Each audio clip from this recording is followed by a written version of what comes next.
रियासत तेलंगाना में इंटरमीडिएट सालाना इम्तहानात का आज से आगाज हो गया है। आज साल अव्वल का पहला पर्चा था। साल अव्वल और साल दुआ में तकरीबन 9,97,000 तलबा इम्तिहान लिख रहे हैं। रियासत भर में 1,495 मराकज़ कायम किए गए हैं।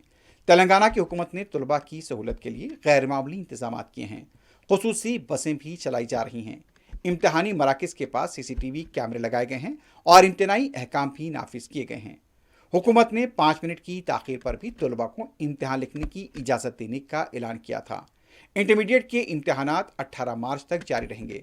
सरपरस्तों को भी आज इम्तहानी मराकज़ के पास तलबा के साथ देखा गया। कई सरपरस्त इम्तहानी मराकज़ के पास इम्तहान के दौरान बैठे नजर आए।